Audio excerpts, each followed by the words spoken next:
On the morning of November 27, 2006, the war in Iraq had already entered one of its most dangerous phases. The city of Baghdad was a battlefield of hidden enemies and sudden violence. Insurgents moved through neighborhoods with rifles and RPGs, striking quickly before disappearing into the maze of streets and buildings. American ground forces operating in the area knew this danger all too well. Nearly every patrol ended in a deadly ambush. And on this day, a group of American soldiers were caught in such a desperate fight for survival that one U.S. F-16 pilot gave everything he had to save them.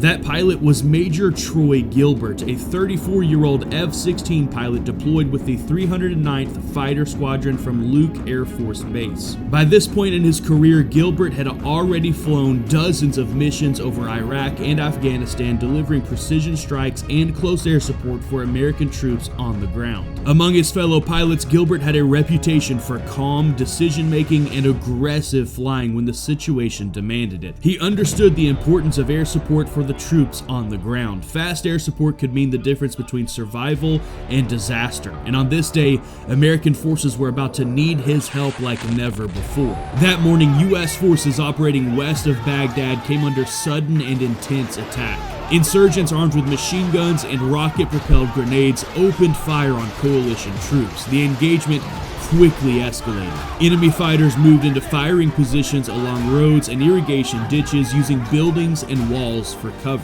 The American helicopter crew began circling overhead, attempting to provide fire support for the men on the ground. But the aircraft quickly took heavy damage from enemy small arms and RPG fire, and now the crew were barely able to keep the bird in the air. Now, both the ground force and the helicopter crew were in desperate need of immediate air support. Thankfully, Major Troy Gilbert was already in the air. His aircraft was a General Dynamics F-16 Fighting Falcon, carrying a typical close air support loadout made up of his 20mm M61 Vulcan cannon, precision-guided bombs, and air-to-air missiles for self-defense. The F-16 was not designed primarily for low-altitude strafing. That role belonged to aircraft like the A-10 Warthog. But F-16 pilots routinely performed this type of close air support when troops needed immediate help. And on this day, speed mattered more than specialization. Gilbert received the call over the radio that American forces were in contact and in desperate need of close air support. So he turned his F-16 toward the fight. The desert landscape rushed beneath him as he accelerated toward the coordinates. Over the radio came fragmented reports. Troops pinned down, enemy fighters moving closer in, helicopter taking fire. The voices on the radio carried urgency. Gilbert understood exactly what it meant. When troops called for immediate air support, it meant the situation was very bad. He began his descent toward the battlefield. Below him, the terrain slowly came into view. Dusty roads, low buildings, palm groves, and somewhere among them, American troops were fighting for their lives. As Gilbert approached the target area, he began searching for the fight. Close air support required precision. He had to identify both friendly forces and enemy positions before making contact. The forward air controllers on the ground began guiding him in. They described dust kicked up by rounds striking the earth. Friendly vehicles were pinned down and minutes away from being completely overrun. Gilbert prepared for his first attack run, but there was a problem. The insurgents were way too close to friendly forces for him to drop any bombs. Precision weapons required safe distances, and that simply wasn't on the table today. The only viable option was strafing runs, and that meant flying very low. For the 20mm cannon to be effective and safe to use in danger close air support, the F-16 would have to descend to low altitude, so low that the insurgents would be able to see him coming and effectively shoot back. But with complete disregard for his own safety, Gilbert and troops had a moment to move. Vehicles quickly shifted positions, soldiers pulled wounded men to cover, and Gilbert pulled the jet up hard and banked away from the target area. But the fight had only just begun. Reminder that members of the channel get to watch the fully uncensored versions of these videos packed full of extra footage that was way too graphic for YouTube's homepage. As Gilbert climbed away from the battlefield, he saw flashes from the ground. The insurgents were shooting back. Tracers rose toward the departing F-16. Most fell far behind the aircraft. But Gilbert knew exactly what that meant. The enemy understood exactly what he was doing, and now they would be waiting for his next run. But before Gilbert even had time to think about the danger, a new call came over the radio. The American helicopter supporting the operation on the ground was taking heavy fire again. Without air cover, the helicopter crew would have to withdraw from the area, and if the helicopter pulled away,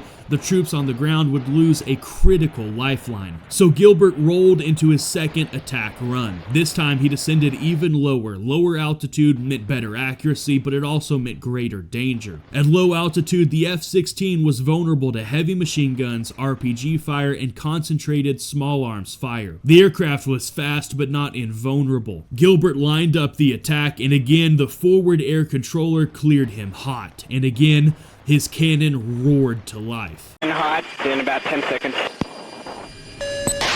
We're at copies. 14 in hot.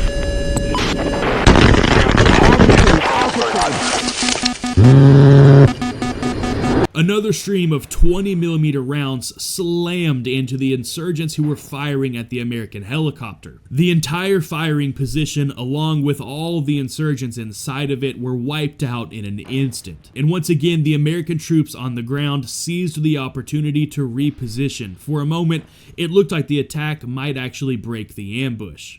Gilbert pulled off from his second strafing run and began another turn back toward the battlefield. He could see movement again. Insurgents were regrouping, returning fire, and trying to pin the Americans down once more. The helicopter crew reported continued enemy fire, and the ground force still needed protection. Gilbert made the difficult decision to continue attacking despite the danger. Each pass required him to descend into the danger zone. Each pass increased the risk, but pulling away too early could leave the troops exposed. So he rolled the aircraft back into position, another dive, another strafing run, another burst of cannon fire. By now, the enemy insurgents were fully alert. Weapons tracked the incoming jet, and tracers began rising sooner than before. The enemy was ready, and on the next pass, the danger would reach its peak.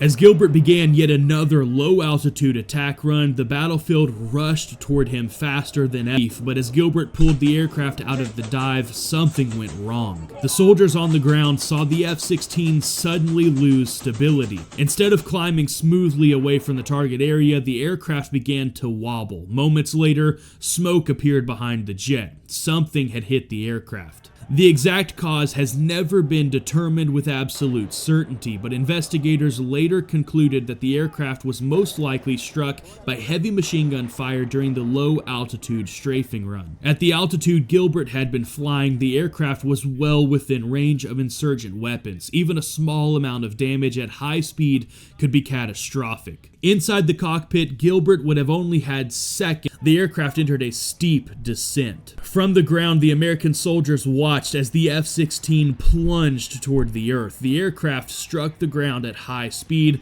just west of Baghdad. The explosion sent a column of smoke rush. Controllers confirmed the worst. One of their own had just gone down, but the fight on the ground was not over yet. The troops still needed support. Other aircraft quickly moved into the area to continue the mission Gilbert had started. The insurgent attack was eventually broken, and due to Major Troy Gilbert's incredible bravery, the American forces survived the ambush. Scattered across farmland west of Baghdad. The crash site was deep inside insurgent-controlled territory, and reaching it would require a major ground operation. Commanders had to weigh the risk. Sending troops into the area could mean another deadly fight. For the moment, the wreckage remained where it had fallen. Major Troy Gilbert was officially listed as killed in action, body not recovered, but no one intended to leave him behind for long. Within days of the crash, intelligence efforts began. American forces gathered information about the crash site, surveillance action far more complicated. Recovery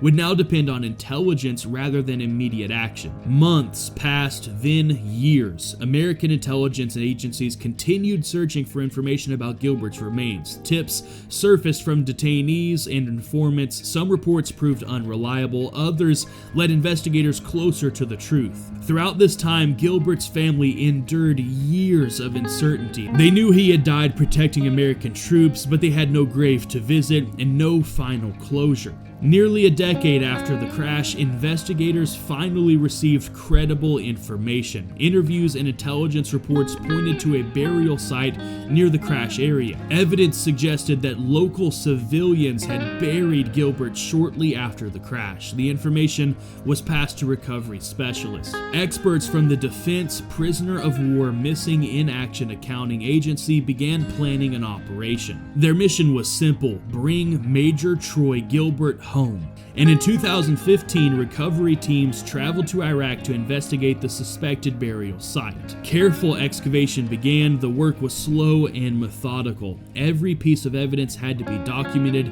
Every fragment had to be preserved. Recovery teams worked under difficult conditions, searching for any sign of Gilbert's remains. Eventually, they found what they had been searching for. Human remains were recovered and transported for identification. Forensic experts conducted DNA testing, and the results confirmed what everyone had hoped. After nearly 10 years, Major Troy Gilbert had been found. And in 2016, Major Troy Gilbert finally returned home to the United States. For his family, it marked the end of a nearly decade of uncertainty. For fellow pilots, it was the return of one of their own. Gilbert was buried with full military honors. But Major Troy Gilbert was more than a pilot lost in combat. He was a husband, a father, a leader, and a man who flew into danger when others needed him most. For his service and sacrifice, Major Troy Gilbert received numerous awards, including a Purple Heart, a Meritorious Service Medal, an Air Medal, and an Iraq Campaign Medal. War is often remembered through large battles and operations, but I have found that the true story of war is found in the actions of individuals. Major Troy Gilbert flew into a dangerous fight to protect